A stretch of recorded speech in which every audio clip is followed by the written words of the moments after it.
Hey everyone, I'm back and I'm going to do something a little bit different today, which I've been planning for a while, which is apart from movies and TV, I'm a big book reader and wanted to tell you about the latest book I've read, and it is John Scalzi's The Collapsing Empire.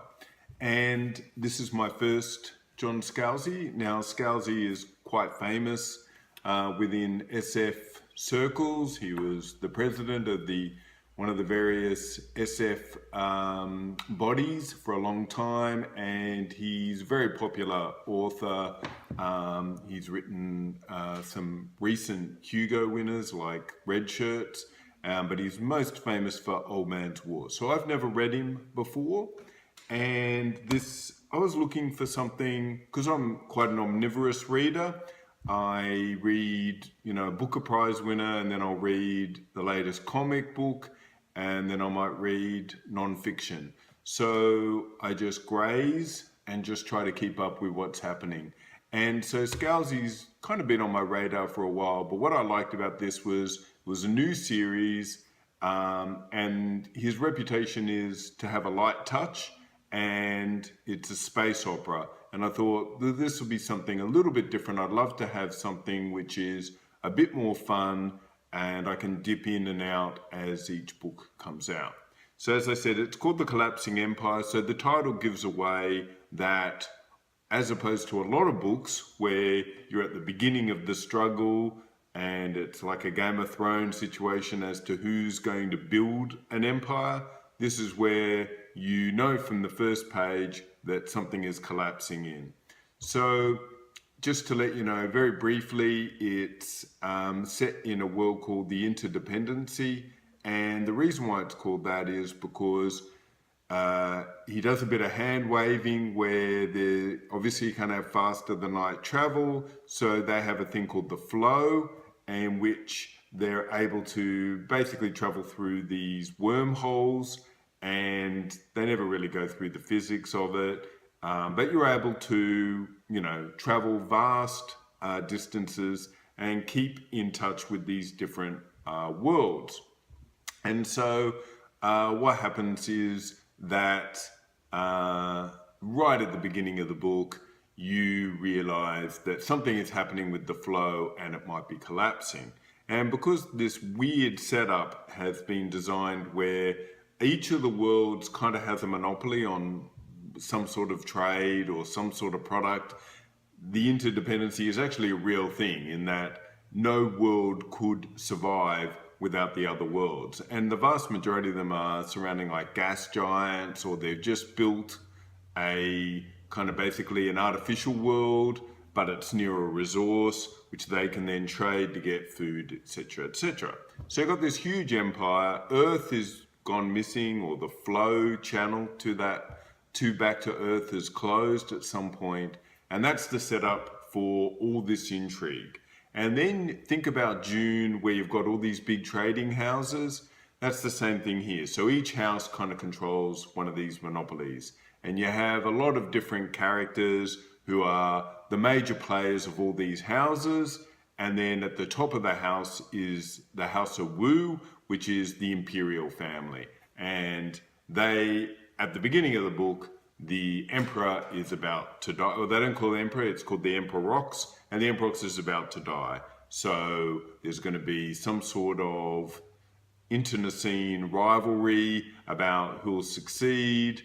You have all the houses shuffling, and then into that comes the evidence, kind of like climate change. Scalzi's he says he wrote this in October 2016 before Trump got elected, but really it seems to be saying a lot about that you can't defy reality.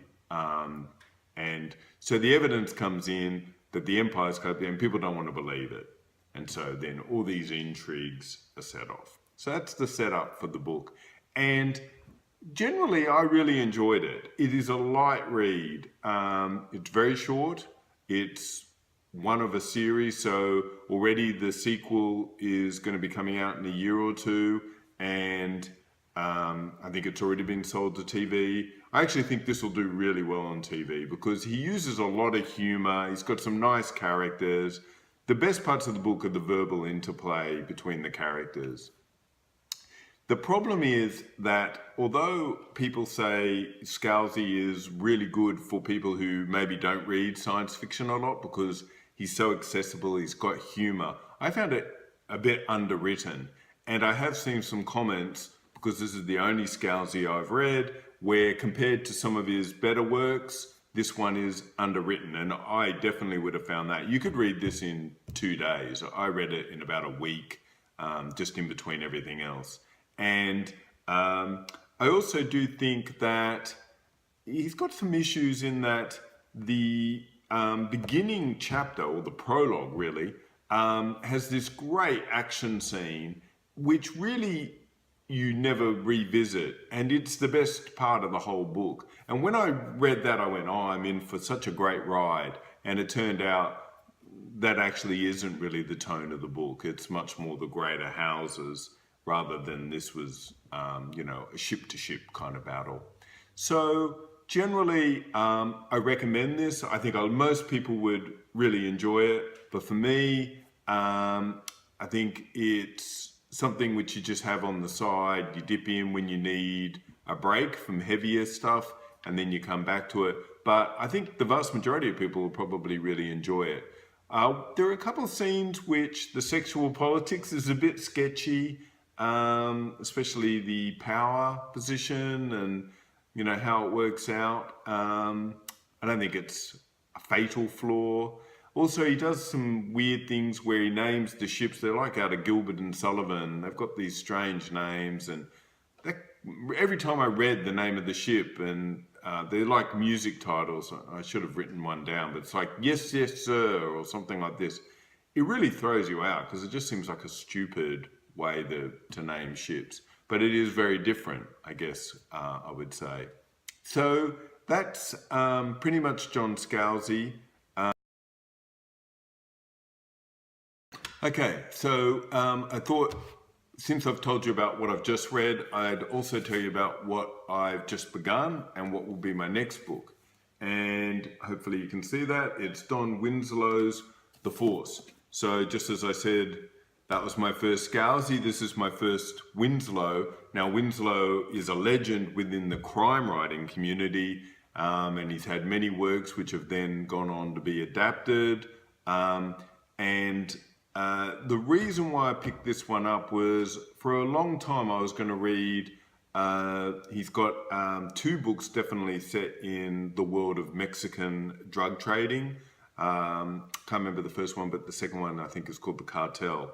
And they were always going to be the books which were on my secondary to be read pile. But then I heard about The Force, and it just had so much coming from all the people, Stephen King, who just was saying, look, this is, of all the works Don Winslow's written, this is his best, like a godfather, but being in the New York police force.